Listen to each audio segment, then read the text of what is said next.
समय पहले जब दुनिया में बड़े बड़े जंगल हुआ करते थे और इंसान प्रकृति के रहस्यों को पूरी तरह नहीं समझ पाया था, तब एक अजीब और रहस्यमयी जीव की कहानियां लोगों के बीच फैलने लगीं। इस जीव को यूनिकॉर्न कहा जाता था।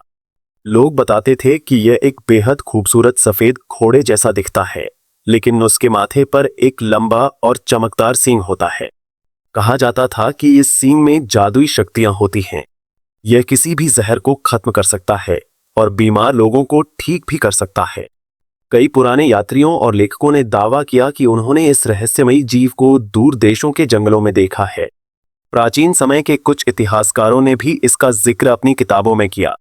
उनमें से एक था टेसियस, जिसने अपनी लिखी किताबों में एक ऐसे जानवर का वर्णन किया था जो भारत के जंगलों में पाया जाता था और जिसके माथे पर एक बड़ा सींग होता था। समय के साथ यूनिकॉर्न की कहानियां दुनिया के अलग अलग हिस्सों में फैलने लगीं। खासकर यूरोप में यह कहानी बहुत प्रसिद्ध हो गई। मध्यकाल के दौरान लोग मानते थे कि यूनिकॉर्न पवित्रता और अच्छाई का प्रतीक है। पुरानी कहानियों में यह भी कहा जाता था कि यूनिकॉर्न बहुत ही शर्मीला और रहस्यमयी जीव होता है।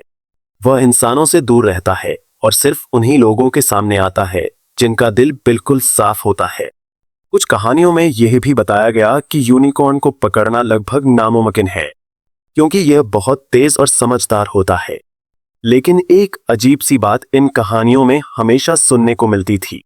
लोग कहते थे कि अगर कोई मासूम और सच्चे दिल वाली लड़की जंगल में अकेले बैठे तो यूनिकॉर्न उसके पास खुद चला आता है।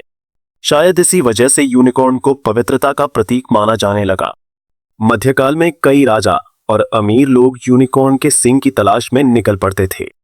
उन्हें लगता था कि अगर उन्हें यूनिकॉर्न का सींग मिल जाए तो वे हमेशा के लिए शक्तिशाली और सुरक्षित हो जाएंगे।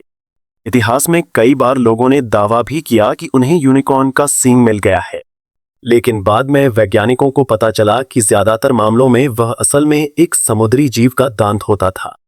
इस जीव का नाम है नार्वल। नार्वल नाम की यह व्हेल आर्कटिक समुद्र में रहती है और उसके मुंह से एक लंबा घुमावदार दांत बाहर निकला होता है। पुराने समय में जब लोग इसे देखते थे तो उन्हें लगता था कि यह यूनिकॉर्न का सींग है। इसी वजह से कई सालों तक लोगों को लगता रहा कि यूनिकॉर्न सच में मौजूद है। समय के साथ विज्ञान ने बहुत तरक्की की और इंसानों ने दुनिया के लगभग हर हिस्से की खोज कर ली, लेकिन फिर भी कहीं भी असली यूनिकॉर्न नहीं मिला।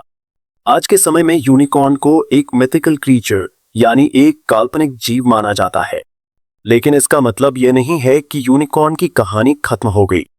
आज भी यूनिकॉर्न दुनिया भर की किताबों, फिल्मों और कहानियों में दिखाई देता है। यह जादू, उम्मीद और कल्पना का प्रतीक बन चुका है। बच्चों की कहानियों से लेकर बड़ी फिल्मों तक यूनिकॉर्न हमेशा एक रहस्यमयी और खूबसूरत जीव के रूप में दिखाया जाता है।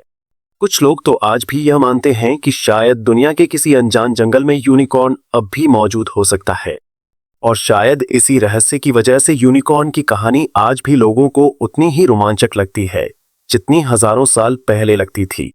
क्योंकि कभी कभी दुनिया के सबसे खूबसूरत रहस्य वही होते हैं जिनका जवाब हमें कभी नहीं मिलता, और यूनिकॉर्न की कहानी भी शायद उन्हीं रहस्यों में से एक है।